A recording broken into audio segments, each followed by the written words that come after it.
Imagine a secret so grotesque, so twisted, that even the darkest corners of history refuse to speak its name. It begins in a plantation hidden by the humid swamps of the American South, in the year 1833, where a woman, cloaked in wealth and influence, wielded power over life and death with a godlike cruelty. She was a mistress, but not in the way history glorifies the tame. She was a tyrant, a nightmare made flesh. And what she did, what she forced upon those beneath her, would haunt generations, ripple through time, and leave scars no one could ever truly erase. Her slaves, men, women, and children, lived under a reign of terror that went far beyond chains or whips.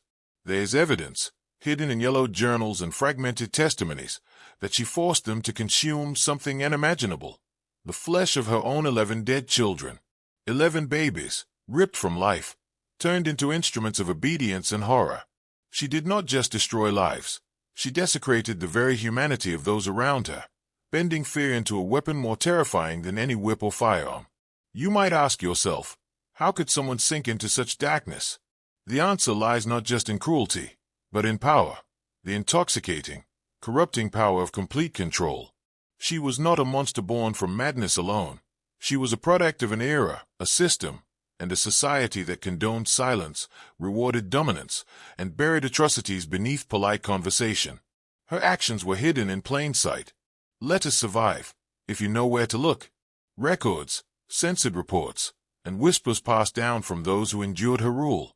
And among them, one name surfaces repeatedly: a young man, only a boy at the time, who watched everything, memorized every grotesque ritual, and swore vengeance into the marrow of his bones. 20 years later, that boy returned. He came not as a man seeking forgiveness or closure, but as a force of reckoning, armed with a single axe and a lifetime of memories soaked in horror. He carried within him a truth that had been suppressed, a fury that the world had refused to acknowledge, and a story that would not, remain hidden any longer. Tonight, we will descend together into the shadows of this story. You will learn things most dare not whisper, and by the end, nothing will feel the same. You are not here to be comfortable. You are here to confront a history so dark, it threatens to redefine your understanding of power, control, and the human capacity for evil. The plantation itself was a kingdom built on fear, every corner whispering secrets no one dared repeat. The walls, painted with wealth and refinement, hid horrors so profound that even the servants who survived often forgot their own names in the night. Imagine a house where laughter was a trap, where obedience was currency, and where the mistress's gaze alone could decide whether a soul lived or vanished. She understood the architecture of terror, how to manipulate the mind before the body, how to fracture hope so completely that resistance became unthinkable. The slaves were not just workers, they were instruments in a macabre orchestra, each one forced to participate in rituals of obedience so grotesque that memory itself became weaponized. To eat the children, her own flesh, was not merely punishment. It was the ultimate lesson. She could take everything, and yet she demanded total submission. Hunger, grief, despair, they were all tools, sharpened against the very spirit of her captives. And in those eyes, in the trembling hands of those who obeyed, she saw proof that absolute power over life and death had a perfection all its own. But terror is rarely sustainable through fear alone. The mistress understood this. She built systems, routines, hierarchies within hierarchies, and forced her subjects to police one another. Betrayal became inevitable, trust a foreign word. Children were trained to serve their own torment. Siblings taught that the only path to survival was complicity. And in this labyrinth of psychological control, one boy, the one who would return 2 decades later, observed every cruel detail. He saw patterns that adults refused to recognize. He catalogued weaknesses, memorized timings, and hid fury in plain sight. Every scream, every secret act, every forced meal of what should never be consumed, it was etched into him like fire. History rarely preserves the names of those who suffer, but here, the whispers refuse to die. Accounts from nearby towns tell of a woman who was feared, even by men of power, who moved with a precision and cruelty that seemed almost supernatural. Her servants, broken in body and mind, carried fragments of her rituals far beyond the plantation. These fragments, stories of consumption, dominance, and terror, were dismissed as legend. But legend is memory unbroken, a signal from the past warning the present. And the boy, now a man, never forgot. He nurtured vengeance not as a desire but as inevitability, a force that history could not erase, and that no one dared confront. In the shadows of this estate, the line between human and monster blurred completely. Power was not just wielded, it was ingested, internalized, made a part of the very soul. And the most horrifying truth, that line, between ordinary cruelty and unspeakable evil, is far closer than most dare to believe. The aftermath of her reign was not written in newspapers or official records. It was etched into the minds, the bodies, the very souls of those who survived. Trauma was the currency she traded in, and it left no ledger, no evidence the world could see. Mothers who had been forced to participate in the unthinkable carried guilt that would poison generations. Children who had witnessed horrors beyond comprehension became walking archives of pain. And in this silent horror, one boy, scared, broken, yet quietly furious, was learning the most dangerous lesson of all, that evil can be survived, memoized, and eventually repurposed. He became an observer, a recorder of every nuance of cruelty. He catalogued the mistress's methods, how she wielded fear like a scalpel, how her punishments were timed to crush hope, how she exploited loyalty until betrayal became instinct. Every grotesque ritual, every moment of humiliation, every act that should have shattered him instead hardened him. And as the years passed, while the world outside the plantation remained oblivious, he was growing into something no one could control, a mind honed by trauma, sharpened by hatred, and fueled by the need for justice. Meanwhile, the mistress moved through her world as though she were untouchable. Neighbors whispered rumors, but power insulated her from consequences. Her wealth, her social standing, her reputation, they were shields forged from the complicity of others. And yet, in every corner of a carefully constructed empire, cracks were forming. Those who had survived her tyranny carried the seeds of reckoning. Among them, the boy who would later return with an axe became a symbol of inevitability, a reminder that no, tyranny, however well concealed, is eternal. The human mind is remarkably adaptive. Survivors of her cruelty developed rituals of their own, ways to cope with the unspeakable. They whispered to one another in the dead of night, shared warnings hidden in songs or prayers, and passed knowledge of her horrors like smuggled contraband. Fear was not only a weapon, it was also a teacher. The boy learned that to survive in a world dominated by evil, one must not only endure but observe, calculate, and prepare. Every secret, every detail became a building block of the plan he would execute years later, when vengeance would no longer be a fantasy but a tangible, inescapable force. And now, as you listen, consider this. The darkest truths are never the ones buried in tombs. They are the ones that persist in memory, waiting for the moment when history finally catches up. The boy's return would not just be personal, it would be symbolic. It would awaken the suppressed justice that the world refuses to acknowledge, exposing the hidden rot beneath civility, the invisible chains of power that corrupt without witness. This is the world he inherited, and this is the world he would return to, axe in hand, 20 years later. 20 years passed, but time did not heal. It sharpened. The boy who had once trembled under the mistress's gaze returned as a man forged by memory and fury. Every scar, every nightmare, every stolen piece of innocence had become a tool, a weapon in the shaping of his purpose.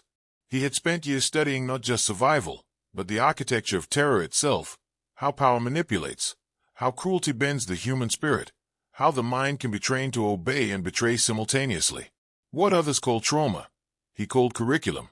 He understood something few ever grasp. Evil, when left unchecked, creates patterns.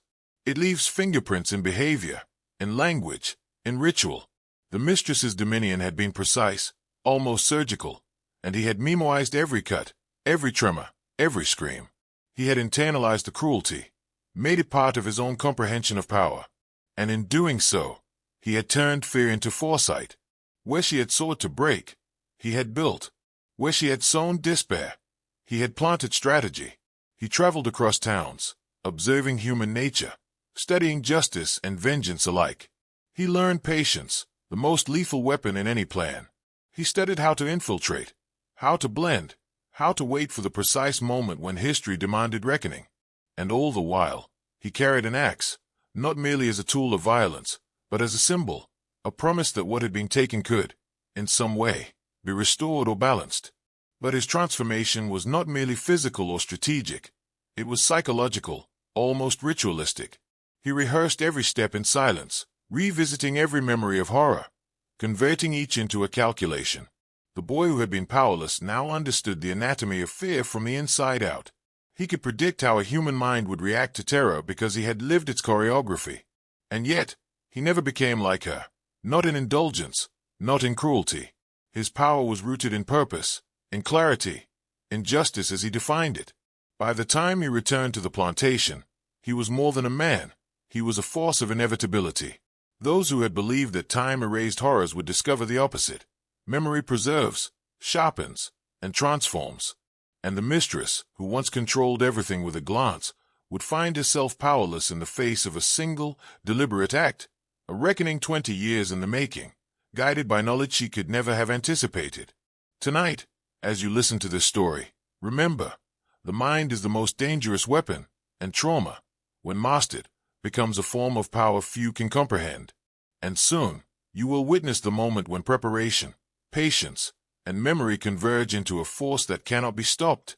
Returning to the plantation was like stepping into a mausoleum of memory. Every wall, every creaking floorboard, every shadow whispered the atrocities of the past. The mistress's power had not waned entirely. Wealth and influence still shielded her, and her reputation remained untarnished in the eyes of the oblivious world. But in private, in the hole she once ruled with absolute terror, cracks had begun to form. The boy, now a man, understood the fragility of appearances. He knew that power is often an illusion, maintained only by the fear of those who believe it is permanent. And tonight, that illusion would shatter. He did not rush. There would be no dramatic entrance, no uncontrolled violence. Instead, he moved like a shadow, studying patterns, learning habits, noting weaknesses. He listened to whispers, observed servants, and traced the subtle ways fear still bent the household to her will. He understood the architecture of control, how it relied on predictability, how dominance thrived on obedience, how terror worked best when invisible. And as he studied, he began to manipulate without detection, planting small disturbances, testing the mistress's responses, unraveling the threads of her authority one subtle move at a time. This was not just vengeance. It was psychological mastery. He became a force she could not see, a presence in the mind rather than the flesh. Her servants, still haunted by past horrors, began to notice inconsistencies, miscommunications, tensions that seemed to arise from nowhere. Panic is a virus, he knew, and it spreads fastest when the mind is already fractured. He exploited this knowledge, turning her own tools of fear against her. Every glance, every hesitation, every whispered rumor was now a lever in a carefully calculated plan. And yet, he was careful. He never revealed his full hand too soon. The mistress had taught him the consequences of underestimating cruelty.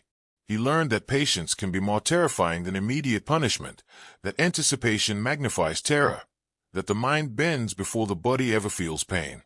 His axe, hidden but ready, was not simply a weapon. It was a symbol of inevitability, the culmination of 20 years of memory, observation, and preparation.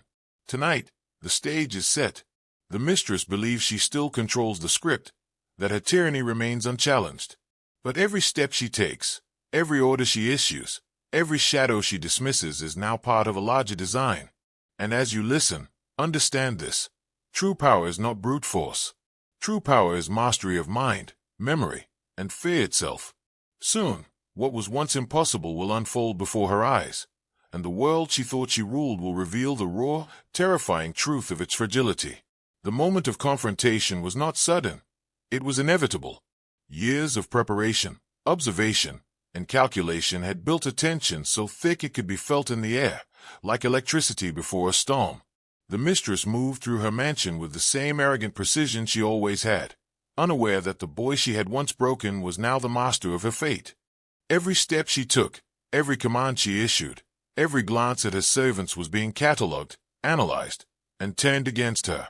She believed in the permanence of her power, but power that relies on fear alone is brittle, and tonight, that fragility would be exposed. He allowed her confidence to flourish, knowing that the mind underestimates the quiet ones, the observers, the patient. He watched her mimic control, as though fear could be performed. And around her, the echoes of her past deeds, the screams, the forced compliance, the unnatural rituals, began to rise like ghosts. Servants glanced at one another nervously, hesitation spreading like wildfire. The mistress noticed nothing, yet the unseen hand of memory and vengeance was tightening its grip, invisible but absolute. He had learned that terror is most effective when subtle. A misplaced object, a whisper of rumor, a shadow moving against expectation, each a thread in the unraveling of a mental dominion. The boy had become a conductor of fear, and she, the puppet of her own paranoia, began to stumble without realizing it. Panic, once foreign to her, now seeped into her thoughts. Doubt crept into the corners of her mind. The very ritual she had imposed on others, the twisted lessons of obedience, consumption, and humiliation, now haunted her in reflection. And he was patient. 20 years of suppressed rage, memory, and preparation had taught him that vengeance is not about immediate gratification. It is about inevitability. The mistress had turned the world into a playground of cruelty, but she had also written the blueprint of her own undoing. He followed that blueprint with precision, allowing her fear to grow organically, unnoticed, until it became impossible to control. Every suppressed scream of her victims, every hidden act of horror she thought buried, now rose as a silent chorus of retribution, echoing through her mind and shaking her foundation. And in this moment, you must understand something fundamental. History does not forget. Evil leaves fingerprints, and the human mind never truly forgets the depths of what it has endured. The boy, now a man, was proof. He was not merely seeking revenge. He was executing justice with the precision of memory, the weight of suppressed truth, and the inevitability of time itself. Tonight, the mistress would confront the consequences she had long ignored, and nothing would ever be the same. The first cracks appeared not in her walls or possessions, but in her mind. The mistress, once untouchable, began to notice the small irregularities, objects slightly out of place, a servant hesitating where obedience had once been automatic, a shadow that lingered too long in her peripheral vision. At first, she dismissed them. She had survived suspicion before. But tonight, the subtle pressure of observation became unbearable. Fear, the very tool she had wielded like a scalpel, was now being wielded against her, and she could not see the hand guiding it. Her thoughts became erratic. Memories she had forced others to forget, the grotesque meals, the screams of infants, the silent, trembling faces of those she had broken, now intruded with a clarity that she could not deny. Panic, once a distant possibility, had crept into the edges of her mind. She tried to maintain control, barking orders, asserting dominance, but her voice faltered. The servants, sensing her hesitation, mirrored it silently. A single misstep in authority, and the illusion of her invincibility began to crumble. The man watched it unfold with the patience of a predator. Every glance she cast, every faltering command, every moment of confusion was a testament to the precision of his preparation. He did not need to strike yet. The erosion of power was far more effective than immediate confrontation. He allowed her mind to unravel, like a spool of thread pulled slowly from a spool, each loop of memory and fear unwinding until there was nothing left but raw terror. The cruelty she had inflicted upon others returned to her in waves, unrelenting and unavoidable. And the servants, those silent witnesses to her reign of terror, began to feel something new, possibility. The boy who had returned with an axe was no longer just an observer. He was a signal that the tyranny of the mistress could be broken.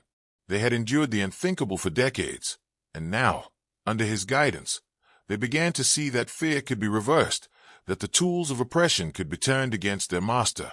Every suppressed scream, every forced act of horror that had defined their existence was being acknowledged and validated in silence. Hey, the lesson becomes chilling. Control, no matter how absolute, is always temporary when it is built on fear alone. The mistress had believed herself eternal, untouchable, beyond accountability. But the mind remembers what the world forgets. Trauma can be weaponized, and memory can become the instrument of justice. Tonight, the man's return would transform passive observation into active reckoning. And she, the architect of terror, would finally understand that no fortress of cruelty is impregnable to the inevitability of vengeance. The air itself seemed to thicken as the man stepped closer to the heart of the mistress's dominion. She moved with forced authority, but every step betrayed hesitation, every glance flickered with doubt. Her mind, once a fortress of cruelty, was now a labyrinth of anxiety. He had become the invisible hand she could not control, the presence that haunted her periphery, the shadow she could neither ignore nor fully comprehend. And in that shadow, her empire of fear began to crumble. He did not strike immediately. The axe remained hidden, a promise of inevitability rather than an immediate threat. Instead, he let the psychological pressure build, allowing her own memory to become her executioner. He whispered in her servant's ears, observed the faintest micro-expressions, moved objects just enough to provoke a reaction, all subtle manipulations designed to dismantle her authority from within. She noticed, of course, but could not pinpoint the source. Her mind, accustomed to controlling others, had no defense against someone who had mastered the architecture of terror itself. The mistress tried to assert dominance, but her words faltered. Commands were ignored, hesitated upon, subtly undermined. Her control, which had been absolute for decades, now existed only as an illusion. Every act of cruelty she had inflicted on others now returned in mirrored form, not through direct retaliation, but as a relentless psychological pressure. Her guilt, once suppressed beneath layers of wealth and social status, rose to the surface, sharp and unavoidable. And still, he did not strike. The terror he invoked was not from violence alone. It was from inevitability, from the understanding that the world she had built on fear was now a fragile shell, ready to collapse under the weight of history. Every memory she had buried, the grotesque meals, the screams, the obedience forced through unimaginable horror, was now alive, weaponized against her. The boy who had survived her tyranny was no longer the powerless child of the past. He had become the arbiter of her reckoning. Hey, you must understand, fear, when applied with precision, can break even the strongest minds. The mistress's downfall was not immediate, but deliberate. He was patient, allowing her own consciousness to become the instrument of her terror. And in this moment, as she stood trembling, uncertain, aware that control had slipped beyond her grasp, the first true confrontation began, not with violence, but with the crushing inevitability of memory, strategy, and justice long delayed. The confrontation began not with a shout, but with silence. He stepped into her view, and for the first time, the mistress saw the boy she had once broken, not as a child, not as a memory, but as a man forged by every horror she had inflicted. Her first instinct was denial, her second was outrage. Yet even her outrage trembled, brittle against the weight of inevitability he carried. Every gesture, every breath, radiated a calm precision, the calm of someone who had memoized the anatomy of cruelty and was now orchestrating its mirror. He spoke softly, each word deliberate, each phrase a scalpel cutting through layers of arrogance and denial. He recounted details she could never forget but had long tried to bury. The screams she forced others to swallow, the rituals she orchestrated to assert dominance, the bodies she used as instruments of obedience. He named them, each child, each act, each unspoken atrocity. With every word, her mind recoiled. Her mastery of fear, her carefully constructed empire of terror, began to unravel as her own memories clawed their way to the surface. She tried to dismiss him, to command him away as she had once done to others. But authority, when no longer reinforced by fear, is powerless. Her words fell flat. The servants, once obedient, now watched quietly, eyes wide, sensing the inevitable. They had endured decades of horror, and now they were witnessing the reckoning of a child they had once pitied. He had become both judge and executioner, but not yet with the axe. Tonight, the punishment was mental, existential, unavoidable. And as she faltered, a horrifying realization gripped her. She had created her own undoing. Every act of cruelty, every forced obedience, every twisted ritual had trained this boy for the moment when he would return. She had raised him in terror, molded him with trauma, and in doing so, had inadvertently created the instrument of her demise. The power she wielded with godlike confidence now seemed fragile, ephemeral, almost laughable in the face of his patience and strategy. This is the moment where you, the observer, must understand a chilling truth. Evil leaves patterns, and memory is the most relentless judge. The mistress, who once commanded life and death, now stood at the mercy of a mind she had shaped with her cruelty. Fear, once her weapon, had turned back on her, and the man, silent, precise, inevitable, was poised to complete the transformation of decades of suffering into a force of reckoning that no wealth, influence, or social standing could ever deflect. The stillness in the room was suffocating, as though the walls themselves were holding their breath. Every object, every shadow, seemed to vibrate with the anticipation of what was coming. The mistress's face had drained of color, her lips trembling as the weight of 20 years of suppressed horror pressed down upon her. She was no longer in control. Her entire world of authority had been dismantled by patience, observation, and the inevitability of memory weaponized. And now, he stepped closer, the presence of the axe hidden at his side a silent promise, a shadow of doom waiting to be fulfilled. He did not speak at first. He let the tension mount, letting her imagination run wild, letting the mind she had so meticulously trained to obey torment itself in speculation. Fear is most effective when cultivated, when it grows unchecked in the fertile soil of uncertainty. And she was the perfect soil, her mind cracked, fragile, haunted by every detail of the atrocities she had commanded. She remembered faces, screams, meals forced upon the living, a grotesque litany that she could not silence or escape. Then, he spoke, low, deliberate, and commanding, each word a hammer striking his psyche. He reminded her of the children, one by one, naming the horrors, the helplessness, the acts she had forced them to endure. Each syllable was calculated, each pause designed to let her mind reconstruct the terror she had inflicted. Her gaze shifted to the servants, then back to him, realizing for the first time that the web of her control was gone. They no longer feared her. They no longer obeyed her without hesitation. The empire she had built on fear was collapsing, and she had no tools left to stop it.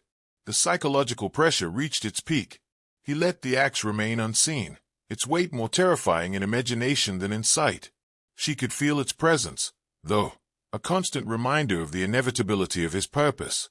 She staggered, trying to call on authority, to summon obedience, but every instinct she had relied on for decades had been rendered useless. The boy she had tormented, the child she had thought powerless, was now the embodiment of control and inevitability. And every second he delayed, every careful step, amplified her terror, proving to her that revenge does not need haste, it only requires precision and patience. Hey, the lesson becomes clear. True power is not granted by wealth or fear. It is claimed through mastery of memory, observation, and strategy. The mistress had spent her life bending others to her will, only to discover that the mind she had broken had survived, had learned, and had become unstoppable. The stage was set. The first act of physical reckoning was about to begin. And as you listen, remember, what was once hidden in plain sight, what was suppressed, what was ignored, can rise, with quiet inevitability, to demand justice. The axe finally came into view, its cold steel gleaming under the dim light, a symbol heavier than any threat she had ever imagined. The mistress froze, realizing that the child she had once tormented was no longer content with observation or psychological warfare. He had measured every beat of fear, every hesitation, every broken system, and now he moved to complete what decades of preparation had made inevitable. Her control, once absolute, was gone. She was finally vulnerable, completely exposed to the consequences she had long denied. The servants watched silently, their eyes wide, a mixture of terror and recognition flickering across their faces. They had endured horrors beyond comprehension, and now they were witnessing the first tangible manifestation of retribution. The man's movements were deliberate, precise, and calm, each step an assertion of inevitability. The mistress, who had once inspired obedience through terror, now faced an opponent who had turned fear into a weapon she could not escape. Her mind raced, memories of atrocities she had forced on others surfacing in sharp, unbearable clarity. He spoke again, softly but with the resonance of authority, recounting her deeds with a chilling precision that left no room for denial. She flinched at each word, realizing that what she had buried in secrecy had been preserved in memory, sharpened over time into an unyielding instrument of judgment.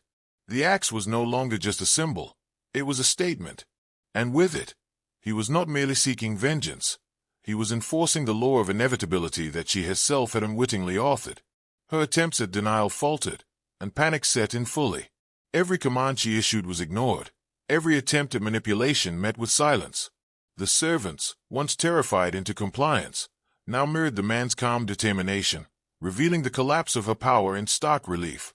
She had ruled through fear, but fear alone cannot sustain dominance when those subjected to it have survived, remembered, and waited. And this waiting had given rise to mastery. In this moment, understand the chilling lesson. Evil may survive in flesh, but it cannot withstand the relentless force of memory, preparation, and inevitability. The boy, now a man, had transformed suffering into precision, trauma into strategy, and fear into ultimate authority. The axe was not just a tool, it was the culmination of 2 decades of suppressed truths, horror, and calculated patience. And as it hovered between them, the mistress realized that her entire existence of control, cruelty, and manipulation had led her to this singular, unavoidable confrontation. The mistress's composure shattered entirely. Her breathing came in short, ragged bursts, her eyes darting to every corner, seeking an escape that did not exist. The axe was no longer a symbol, it was a harbinger, a physical manifestation of every atrocity she had inflicted, a reminder that every scream she had silenced, every lie she had manipulated, was now converging upon her. The air in the room was thick with tension, charged with the weight of 20 years of suppressed rage and calculated vengeance. The servants watched, their fear replaced by a strange, cautious awe. They had endured unimaginable horrors at her hands, yet now, standing in the presence of a reckoner, they glimpsed something forbidden, the reversal of power. For decades, the mistress had made them obey, forced them to commit acts they could never forgive themselves for, and cultivated terror like a fine art. But fear, when wielded against its creator, is relentless. Every whispered command she had used to control them now fell on ears trained to resist. Her world was collapsing. He stepped closer, deliberate, every motion precise. The axe caught the dim light, reflecting the shadows of the room, a stark reminder that inevitability had a form. The mistress's mind raced, memories of her 11 dead children, of meals forced, of screams that haunted the servants' nights, returned in unbearable clarity. Each recollection gnawed at her sanity, amplified by the man's silent insistence and presence. The weight of her deeds pressed down on her like a physical force she could neither escape nor deny. She tried to speak, to reassert her authority, but her voice cracked, weak against the absolute inevitability of the moment. Every attempt at manipulation, every desperate assertion of control, failed spectacularly. The servants, once extensions of her dominance, now stood as witnesses to her unraveling, silently affirming the justice long delayed but now manifest. The boy, once powerless, had become the master, orchestrating not just her fear but her recognition of inescapable consequence. And this is the brutal truth you must absorb. Evil, no matter how deeply hidden or carefully concealed, leaves traces. Memory preserves. Trauma sharpens. And those who survive the unthinkable can transform their suffering into instruments of reckoning. Tonight, the mistress would learn that the universe has a methodical, patient way of balancing accounts. The axe, poised and inevitable, symbolized not just vengeance but the awakening of suppressed truths, a reckoning that had been waiting 2 decades to be unleashed. The first strike was not hasty. It was deliberate, precise, a physical punctuation to decades of psychological warfare. The axe swung, but not with blind fury. It moved with the inevitability of a predator that had waited its entire life for this moment. The mistress froze, realizing too late that all her wealth, status, and social power were meaningless in the face of the instrument of justice she had unknowingly natured. Her empire of fear, once absolute, dissolved instantly in the weight of inevitability. She stumbled back, her body betraying the collapse of her mind. The servants, silent witnesses for decades, felt a surge of catharsis, a terrifying acknowledgement that power can be reversed. They had been complicit, whether by survival or fear. Yet in that moment, they glimpsed the return of balance, the reckoning that had been denied them. And the man, the boy she had destroyed and shaped with trauma, stood unshaken, embodying both the horror she had caused and the precision of patience honed over 20 years. Every swing, every movement, was calculated, not merely to inflict pain, but to demonstrate inevitability. The axe became an extension of memory, of trauma, of suppressed truths that demanded acknowledgement. The mistress's screams, once tools she wielded, now reflected back at her with the weight of history. Every atrocity she had committed, the 11 dead children, the grotesque rituals of obedience, the psychological terror, resurfaced in her mind, magnified, undeniable. The psychological collapse intensified. She could not escape, could not rationalize, could not negotiate. The man's vengeance was not fueled by anger alone. It was informed by strategy, patience, and the meticulous preservation of every detail she thought hidden. Her downfall was the product of her own cruelty, rehearsed and returned with unerring precision. And in the stillness between strikes, the room held a suspended terror, the kind that etches itself into memory forever. And hey, you must understand, this is not just a story of revenge. It is a demonstration of a universal law. What is buried, what is suppressed, what is ignored, eventually demands reckoning. Evil leaves fingerprints. Memory retains. Trauma becomes a weapon when mastered. And those who survive, who endure, who observe with patience, may return to enforce a justice the world never administered. Tonight, the mistress would learn the cost of absolute cruelty, and the witnesses, the savants, the silent survivors, would see the horrifying balance of power finally restored. The mistress collapsed, not just physically but mentally, her mind unraveling under the weight of consequences she had never imagined. Each swing of the axe, each deliberate motion, was a reflection of every atrocity she had orchestrated. Her screams, once a tool of obedience, now reverberated back at her with crushing inevitability. She tried to resist, to reason, even to bargain, but the world she had built on fear had no foundation left. The servants, who had endured unspeakable horrors for decades, watched silently, their fear replaced by an awe-infused clarity. They saw power reversed, justice manifested, and the impossible made tangible. Every gesture, every movement, every faltering step the mistress took revealed the fragility of her carefully constructed authority. Her wealth, her social status, her influence, all meaningless. The empire she had ruled with terror now stood in ruins, dismantled not by brute force alone but by precision, patience, and psychological mastery honed over 20 years. And the man, the boy who had survived her, now embodied inevitability itself. He was no longer a victim. He was the executioner of truth, the harbinger of a reckoning she had sown but could never escape. The servants felt an awakening. Fear had been their master for decades, dictating every action, every word, every suppressed thought. But now, under the presence of this man, the architecture of terror that had governed their lives began to collapse.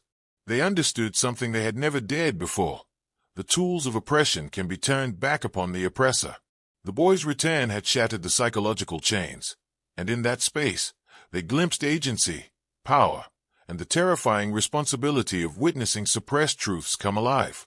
And as the mistress trembled, memories she had buried, of her 11 dead children, of forced consumption, of every ritual of cruelty, rose unbidden, amplified by the inevitability of judgment. Every scream, every act of horror she had imposed on others, became a weight pressing down on her, undeniable and inescapable. She was forced to confront the entirety of her cruelty, not as whispers in the dark, not as rumors, but as living evidence manifest before her eyes.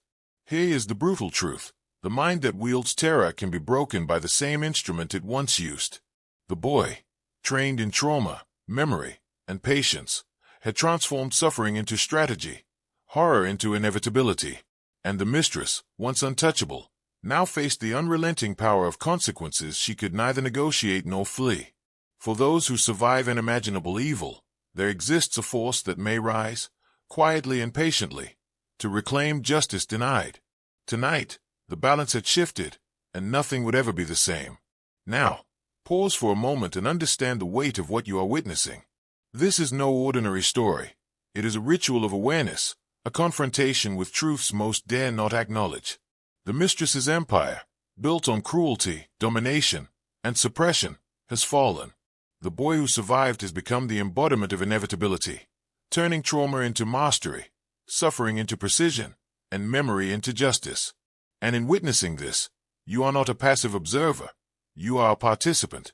You are being drawn into a reckoning far larger than any single act of violence. There is a symbolic moment here, one that transforms not only the story but the listener. The man's patience, his meticulous attention to every detail, is a lesson for those who seek mastery over fear, power, and history itself. And now, as the story unfolds, I want you to engage. Comment the phrase "I see the shadow" twice below.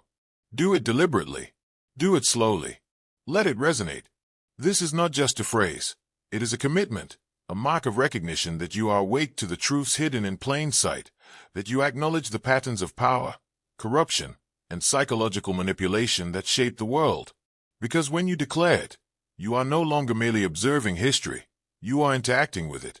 You are acknowledging that evil, no matter how deeply hidden, leaves traces. That memory preserves what the world suppresses. That those who survive trauma can transform it into tools of reckoning. This is the initiation into understanding, the moment where you lock an identity with knowledge that is dangerous, transformative, and irreversible. The Mistress, in her crumbling authority, had no such opportunity. Her actions had bound her to inevitability. But you, the listener, have a choice. You can recognize the architecture of fear and corruption. You can see the hidden currents of manipulation in history and in human behavior. And you can choose whether to remain blind or to awaken. By engaging with this symbolic act, you are claiming awareness, aligning yourself with those who refuse to be controlled, and marking the beginning of a journey into forbidden knowledge that changes perception forever. Remember, what you see is not fiction. What you hear is not merely a story. It is a blueprint of human cruelty, the anatomy of terror, and the potential for transformation that exists in every mind that survives the unthinkable. By repeating "I see the shadow" twice, you are not just participating, you are affirming that you understand the stakes, that you are awake to hidden truths, and that your perception has been irrevocably altered. This is the moment where ordinary observers become witnesses to dangerous knowledge. The Mistress no longer recognized herself. Every ounce of pride, every carefully curated layer of authority, had crumbled under the weight of inevitability. Her body shook, but it was her mind that truly collapsed. Memories she had buried, 11 dead children, screams silenced, obedience forced through unimaginable horror, returned in vivid, relentless clarity. She could no longer hide behind wealth, influence, or societal acceptance. All of it had been an illusion, a fragile construct shattered by someone she had believed powerless. The servants, once silent witnesses, now watched a transformation of a different kind. They had endured decades of torment, forced into complicity by fear. But as the Mistress unraveled, they felt a strange shift inside themselves, an awakening. The terror that had defined their lives no longer had its anchor. They began to understand the subtle truth. Systems of control rely not on invincibility, but on perception, obedience, and silence. When the obedient remember and the oppressed awaken, the edifice collapses, no matter how towering it once seemed. And the man, the boy she had attempted to break, stood as both executioner and mirror.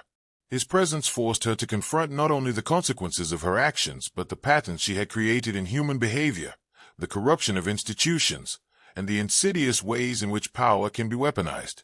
Her cruelty had been methodical, almost scientific, yet it had overlooked one key variable. The human mind is resilient, adaptable, and, when trained by trauma, capable of turning suffering into an instrument of reckoning. This is the lesson embedded in the darkness. Control, dominance, and fear are never absolute. They are fragile constructs, maintained only by perception and unchallenged authority. The Mistress had believed herself untouchable, her social standing an impenetrable shield. But what is left when history remembers, when memory persists, and when those who survive the unthinkable return to claim balance? She now faced the answer. And for you, the observer, there is a mirror here as well.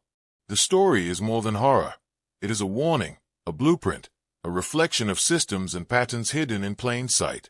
Power corrupts, fear manipulates, and cruelty can become ritualized. But knowledge, observation, and patience are equally potent. You are being taught to see beneath the surface, to recognize the architecture of control, and to understand that those who endure, who observe, who prepare, may one day rise to enforce the balance that history refuses to acknowledge. The horrors of the plantation were not isolated. They were enabled, reinforced, and protected by an entire system that refused to see, refused to act, and thrived on silence. Wealth, social status, and the perception of civility created a shield around her atrocities. Officials looked away, neighbors whispered rumors without investigating, and the law, when invoked, often prioritized reputation over justice. This was not merely personal cruelty.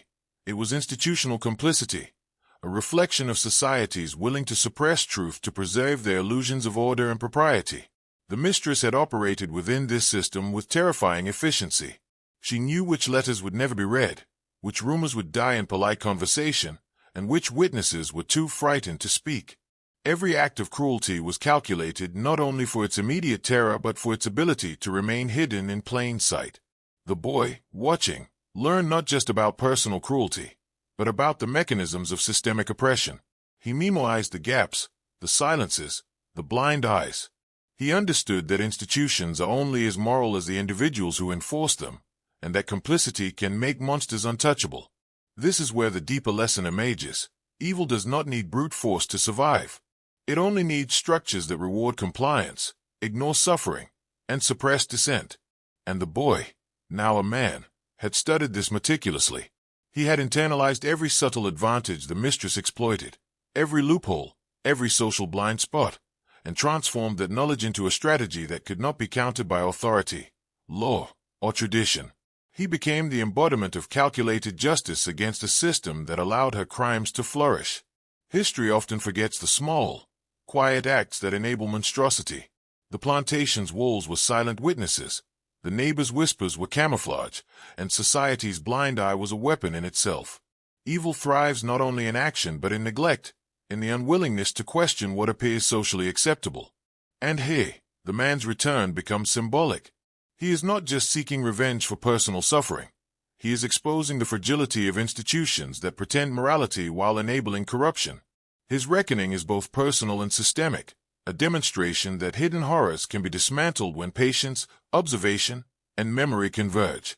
And now, as you listen, you must understand the broader pattern. Cruelty is rarely isolated, and terror rarely exists without infrastructure. The same forces that allowed the mistress's actions to persist are still present in hidden forms, in institutions, in systems of manipulation, in the subtle ways authority can suppress truth. To survive and awaken, one must see not only the individual monsters but the network that protects them. Awareness is the first tool. Knowledge is the second. And inevitability, the patient, precise application of what is remembered, is the final instrument. The aftermath of such horror is rarely visible, yet it shapes everything. The survivors, the savants, the witnesses, the boy-turned-man, carry within them echoes of trauma that refuse to fade. Memories of atrocities, once suppressed, resurface in subtle ways, in nightmares, in sudden flinches, in mistrust that runs deep in their bones. Yet within these fractures lies an unexpected strength.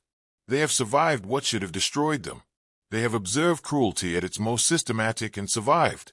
And in that survival, they acquire a clarity that others rarely possess, an understanding of power, manipulation, and human fragility that cannot be taught, only endured.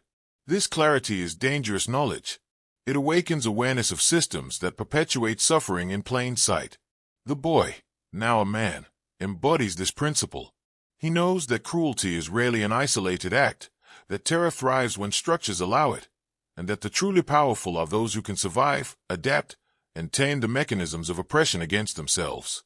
For the servants, the awakening is quieter but no less profound.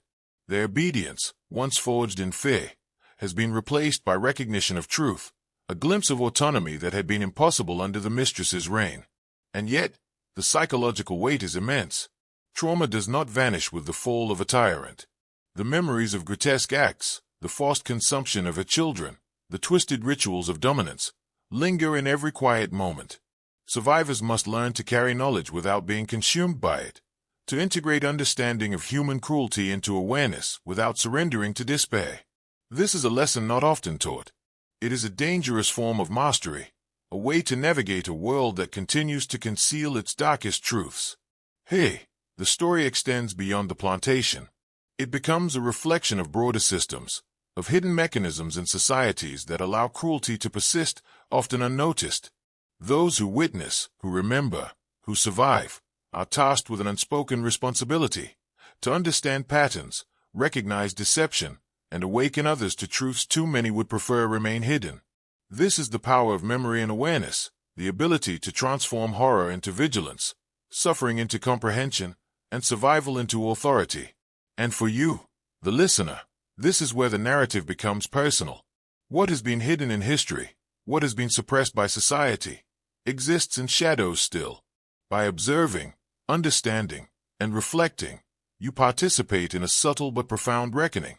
Awareness is a weapon, memory a shield, and insight, The willingness to see what others ignore is the path to mastery over forces that seek to manipulate, control, and destroy.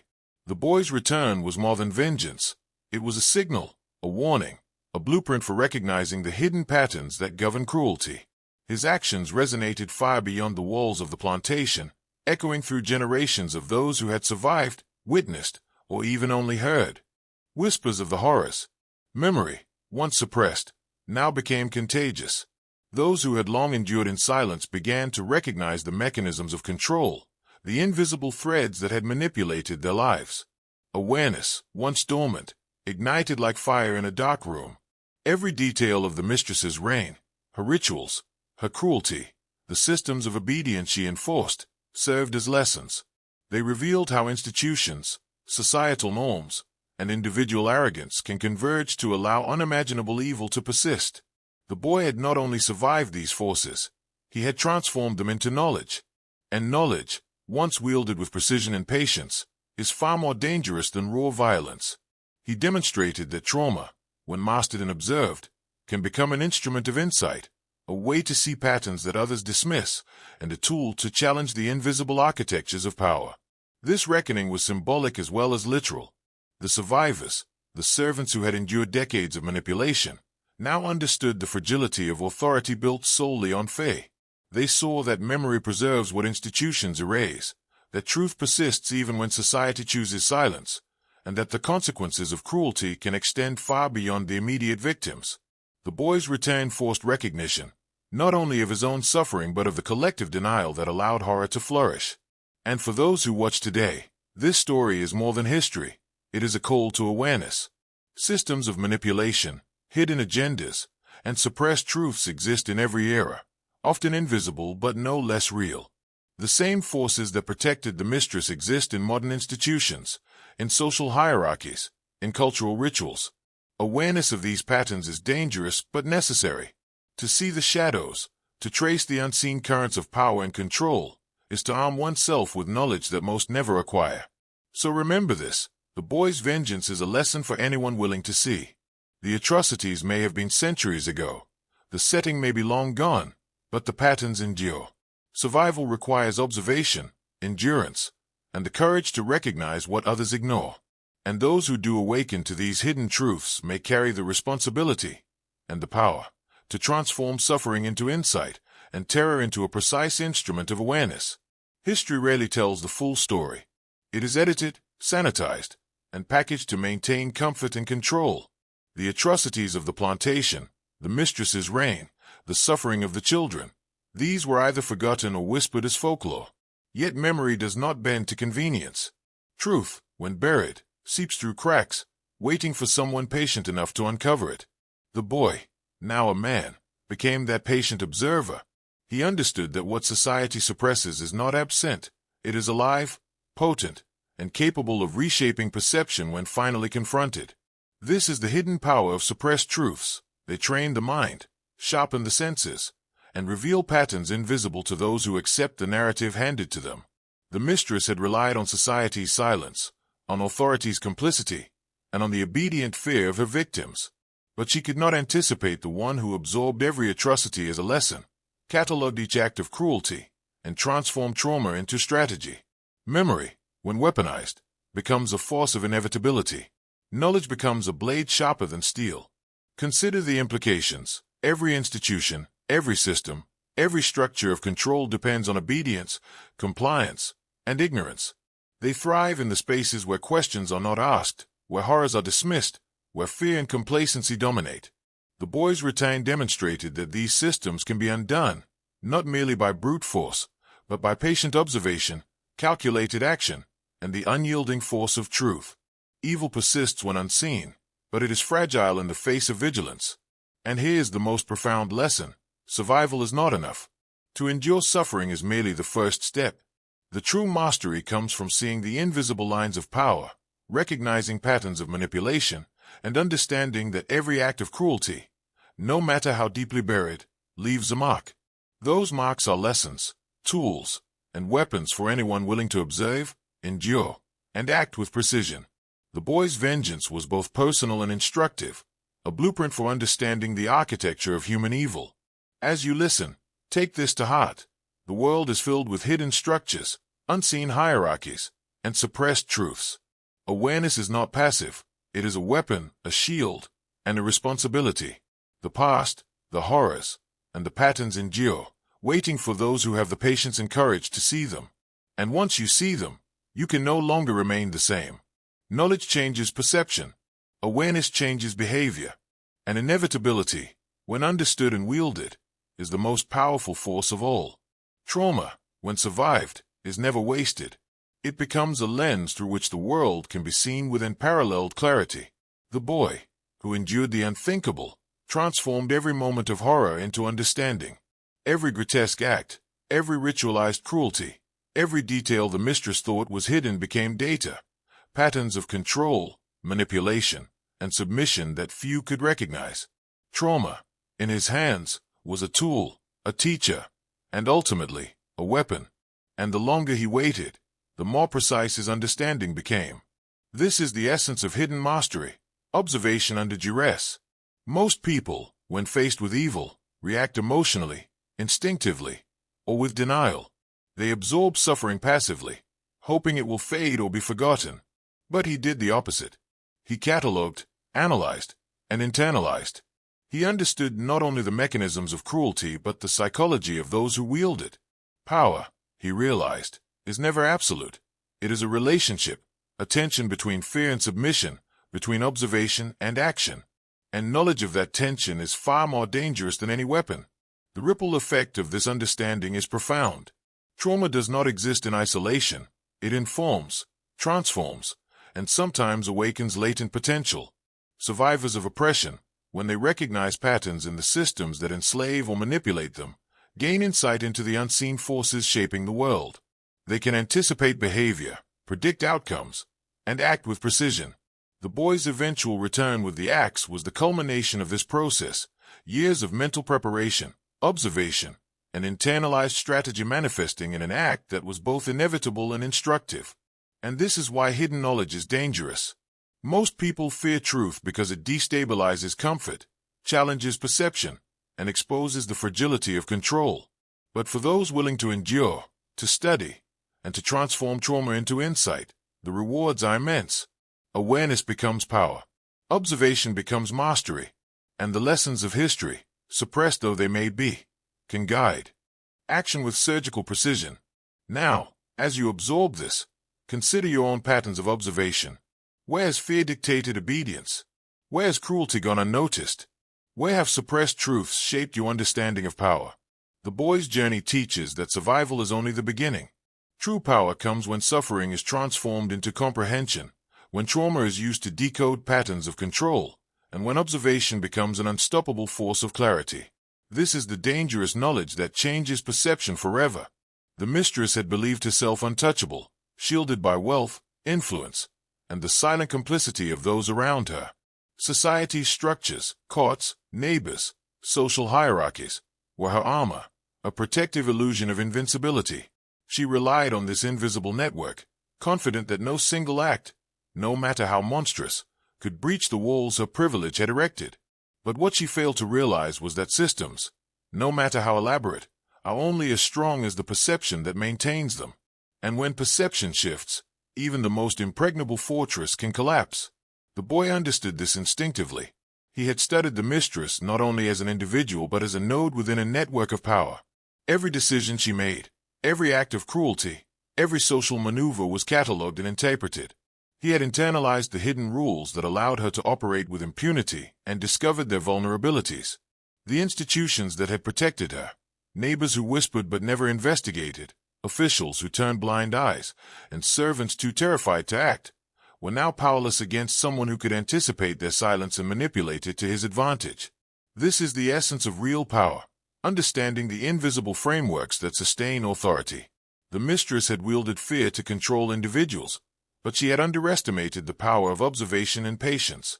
The boy's knowledge of her patterns allowed him to penetrate not just her home, but the psychological structures she relied upon. He did not need to confront society. He simply needed to expose its fragility through precision, inevitability, and the demonstration that no institution is absolute when confronted with someone who has internalized both the trauma it ignored and the strategies it reinforced. The lesson here is chilling. Systems of protection, no matter how elaborate, are not infallible. They rely on complacency, obedience, and the suppression of inconvenient truths. When an observer learns the architecture of control, they can predict, influence, and ultimately dismantle it. The boy's return was a masterclass in this principle. 2 decades of memory and preparation made him an unstoppable force within a system designed to make him powerless. And for the listener, the implication is clear. Institutions, hierarchies, and networks of influence exist not only in history but today, in hidden forms.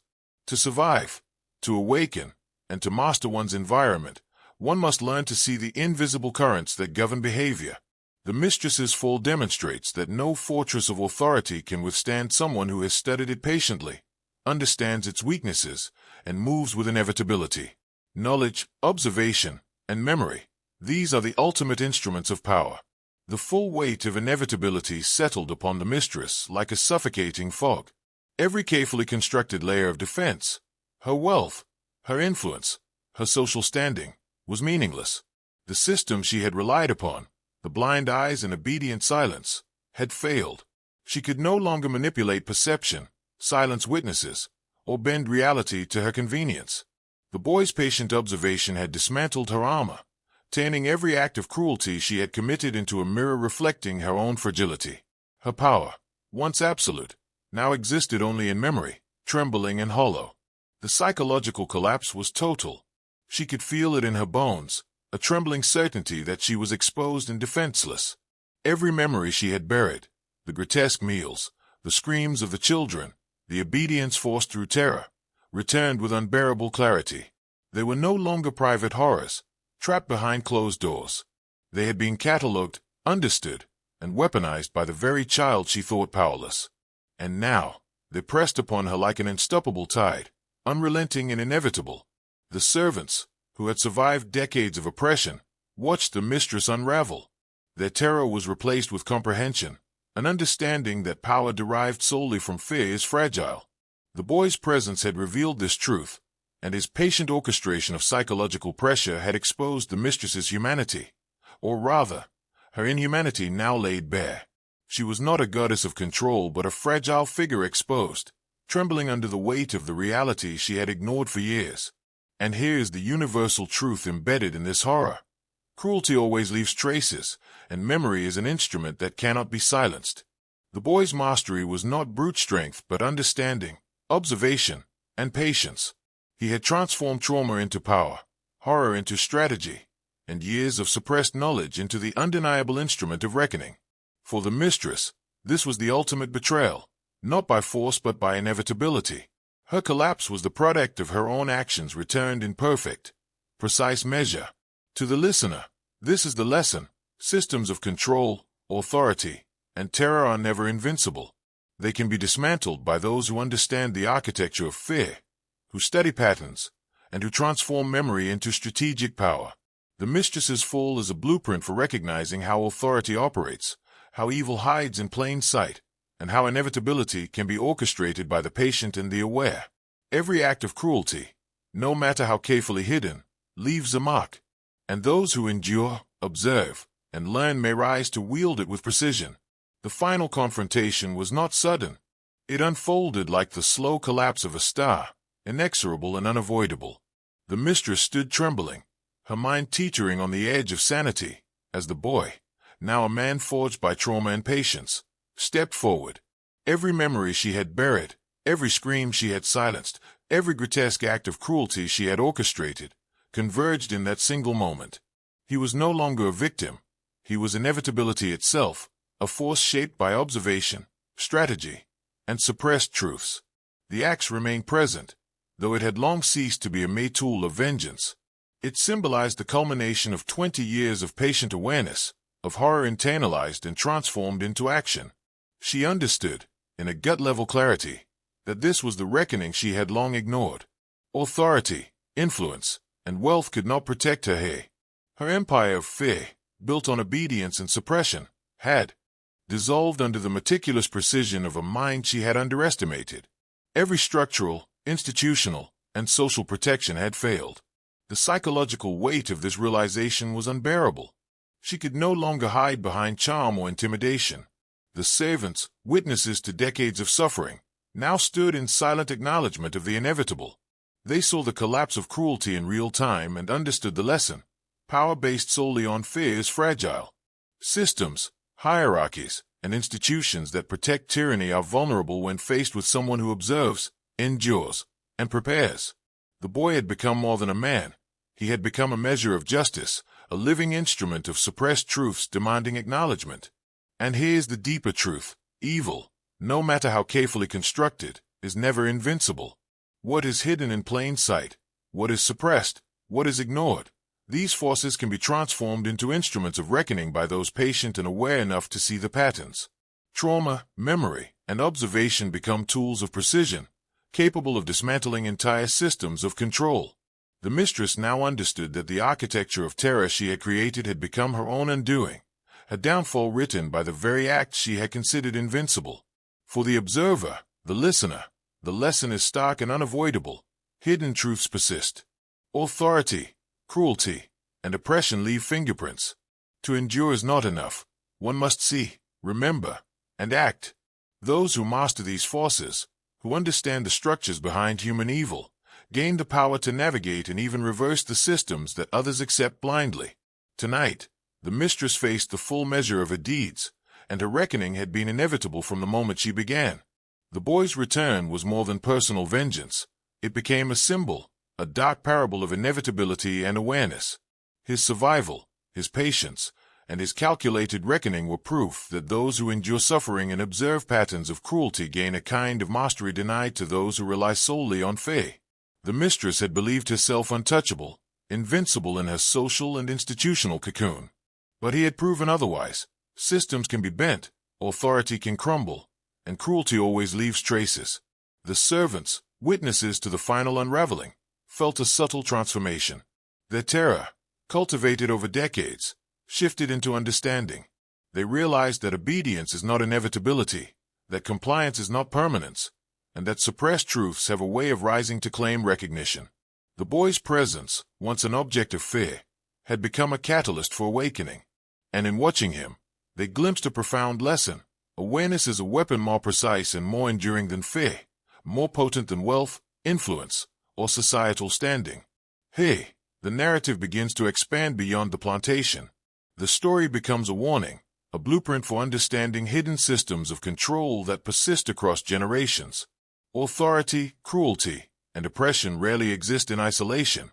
They thrive in structures built on silence, complicity, and ignorance. The boy's reckoning demonstrates that those structures are fragile, vulnerable to patience, observation, and a mind willing to endure and transform suffering into understanding. This is the dangerous knowledge that changes perception. It is the ability to see what most ignore and to act with inevitability. And this is where the symbolic awakening touches the listener. The boy's return is not just history, it is instruction. To see the hidden architecture of fear, to recognize the fragility of cruelty, and to understand the patterns that allow evil to persist, is to awaken to dangerous truths. These truths demand acknowledgement, internalization, and a recalibration of perception. The moment of reckoning is as much for those who survive as for those who witness. Awareness is its own form of power, and once gained, it cannot be undone. Finally, the boy's story teaches that suffering, memory, and observation are tools.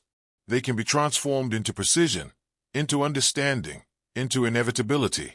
The mistress's fall was a demonstration not only of personal justice but of universal truth. No tyranny built on fear can withstand the patient, perceptive, and disciplined mind.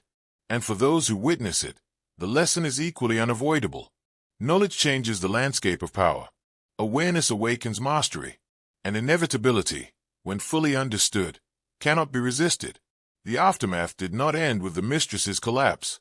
For the survivors, the experience left a scar deeper than any physical wound, a psychological imprint that shaped their understanding of power, obedience, and survival.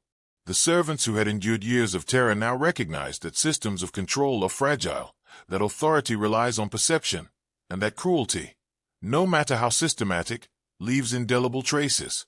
Their fear, once absolute, transformed into understanding, and that understanding became a quiet but formidable form of power.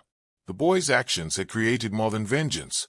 He had created a living lesson in observation and inevitability. The survivors began to internalize patterns they had once endured unknowingly. They saw that every act of suppression, every ritualized cruelty, every attempt at domination, left echoes. Those echoes could be weaponized, transformed into knowledge, and used to navigate, or even dismantle, the very systems that had oppressed them. They had witnessed the consequences of evil executed with precision, and it reshaped their understanding of authority itself. This is the hidden principle. Survival alone is not mastery. Mastery comes from observing the architecture of oppression, understanding its patterns, and transforming trauma into insight. The boy had exemplified this principle, and the survivors had seen it enacted in real time. Cruelty, when studied and understood, reveals its weaknesses. Fear, when dissected, becomes predictable. Systems, when observed patiently, show their vulnerabilities. And those who endure and internalize these truths gain a subtle but undeniable form of power that cannot be legislated or suppressed. The lesson extends far beyond the plantation. Human societies are built on similar patterns of obedience, manipulation, and complicity. Structures of control rely on fear, routine, and suppression of inconvenient truths. Observers who understand these patterns, who remember what is hidden, and who act with calculated precision can navigate the currents of power with an advantage that most never even perceive. History, as demonstrated here, repeats for those who fail to recognize its architecture, but yields profound insight to those who do. For the listener, this section carries a crucial warning. Survival is only the beginning. Observation, analysis, and transformation of suffering into strategic understanding are the keys to mastery. By witnessing these events, by internalizing the patterns of cruelty and reckoning, you are stepping into a lineage of awareness few achieve. Knowledge becomes a shield, insight a weapon, and the inevitability of consequences a tool of profound understanding. The boy's return is not only a story of vengeance, it is a blueprint for awakening to the hidden mechanics of control, fear, and human behavior. Even after the final acts of reckoning, the mistress did not recover. Her mind was a fractured landscape, haunted by memories she could no longer suppress. Each face of her 11 dead children returned unbidden, each scream replayed in perfect clarity, and every act of cruelty she had inflicted on the servants now pressed upon her with unbearable intensity. Wealth, social standing, and influence, all the tools she had once relied upon, were meaningless against the relentless weight of her own conscience amplified by the inevitability of justice. The social dynamic shifted irreversibly. The servants, once subjects of fear and manipulation, no longer trembled at her presence. They had witnessed the collapse of absolute authority and internalized the lesson.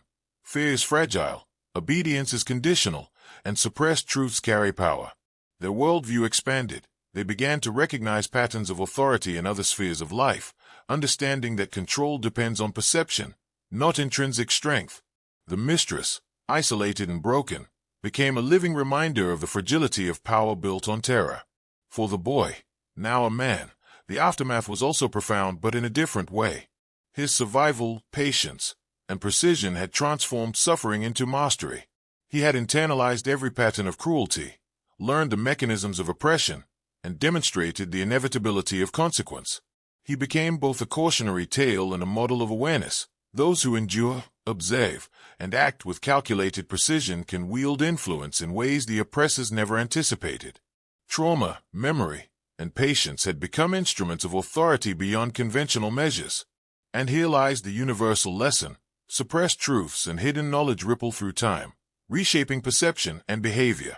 Cruelty leaves marks not just on its victims, but on the fabric of society.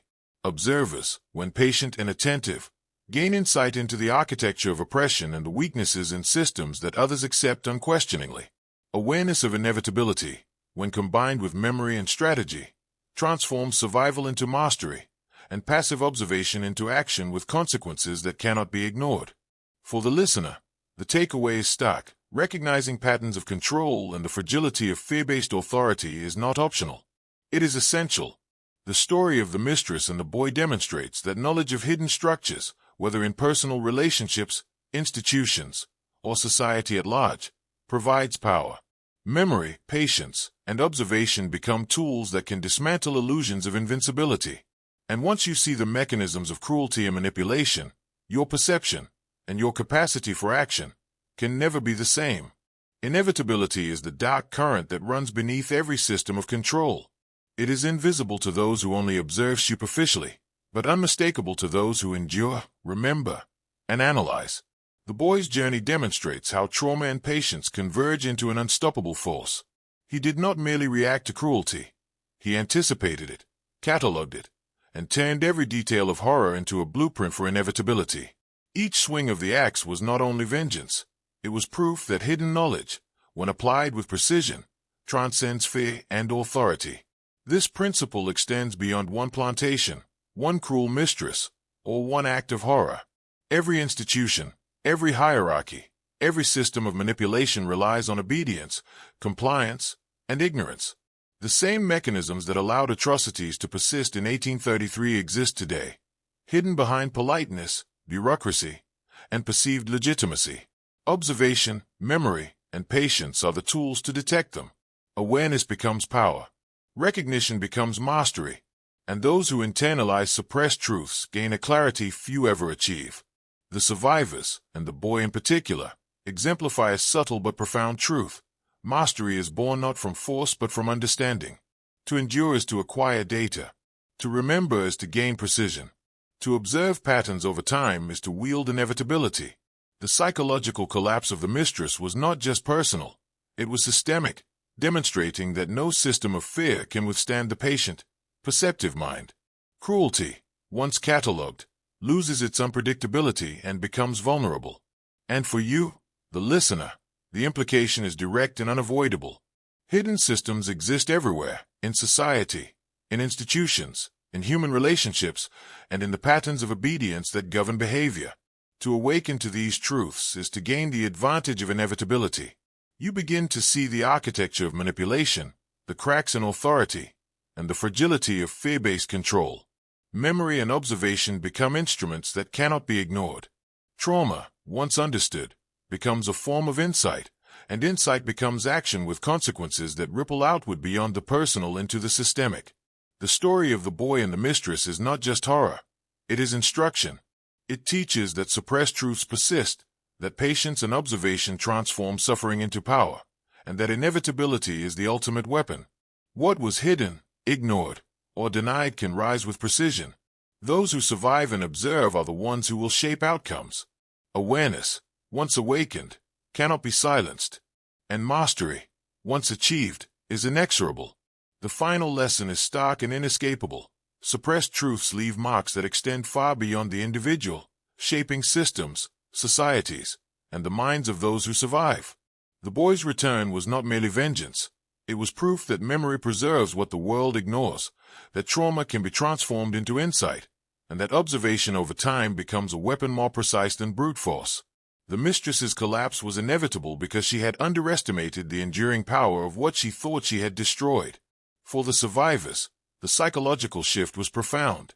They had witnessed the unraveling of fear-based authority, seen the fragility of systems designed to protect cruelty, and observed the consequences of suppressed atrocities manifested with precision. Their worldview changed forever. They learned that power is fragile, that authority relies on perception, and that those who endure, remember, and observe gain access to a dimension of understanding denied to the complacent. Trauma became not just memory, but instruction, a guide for navigating the hidden architecture of control. This story is also a warning. Every institution, every hierarchy, and every network of influence carries hidden patterns, concealed by convention, fear, or ignorance. The same mechanisms that allowed the mistress to operate unchecked exist today, often subtler but equally potent. The lesson is clear: observation, patience, and the courage to confront what others ignore are indispensable. Suppressed truths, when recognized and understood, provide insight into the fragility of authority, the limits of control, and the inevitability that follows when cruelty is catalogued and confronted. For the listener, this is transformative. To witness the consequences of cruelty, to understand the architecture of manipulation, and to internalize the inevitability of justice is to awaken to dangerous knowledge. Awareness becomes a form of power, observation a weapon, and memory a blueprint. The boy's actions are a masterclass in turning suffering into mastery, horror into strategy, and inevitability into an instrument of profound insight. To understand this is to see the hidden currents that govern human behavior and institutional control. And so, the ultimate truth emerges: survival alone is insufficient. Mastery comes to those who endure, observe, remember, and act with precision. Systems of cruelty can be dismantled, authority reversed, and hidden knowledge transformed into power.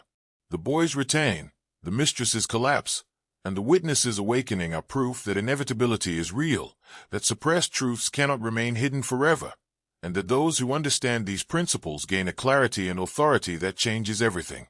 This is the final descent, the moment where the story ceases to be history and becomes a lens through which the world must be seen. The mistress, broken and exposed, is no longer a person but a symbol of fragile authority built on terror. The boy, now a man, embodies inevitability, memory, and the precision of observation. The servants, witnesses of both horror and reckoning, carry the subtle yet indelible shift of awareness. And you, the observer, are now part of this continuum, irrevocably altered by what you have seen, heard, and internalized. Every act of cruelty, every suppressed truth, every system designed to hide or protect evil has left fingerprints. They are patterns hidden in plain sight, waiting for the patient, the perceptive, the willing to endure and understand. The boy's return was the ultimate demonstration. Suffering, when observed, remembered, and transformed into strategy, becomes power. Trauma becomes a weapon. Memory becomes a blueprint.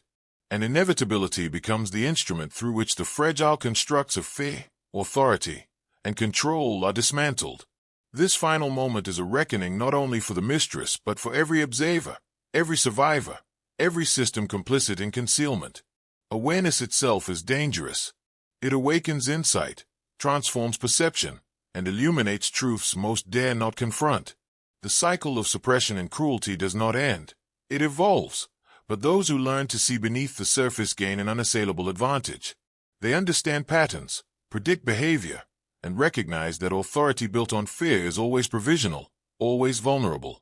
You have witnessed a blueprint of inevitability, the rise of power from trauma, the collapse of authority built on terror, and the awakening of those who endure. This knowledge is no longer abstract. It is embedded within you. It changes how you perceive institutions, hierarchies, and hidden systems of manipulation. It forces recognition that nothing built on fear, silence, or compliance is permanent, and that those who endure and observe possess a form of mastery far beyond brute strength. Remember this: the boy's journey is not an anomaly. It is proof of principle. Suppressed truths persist. Memory never forgets. Trauma can be mastered. Observation yields insight. And inevitability, when wielded by the patient and aware, is unstoppable. The mistress's fall, the servant's awakening, and the man's calculated reckoning are eternal lessons. They teach that once you see the hidden currents of control, your perception is forever altered. You can never unsee what is revealed. You have descended into forbidden knowledge, and emerging on the other side, you are changed. Permanently.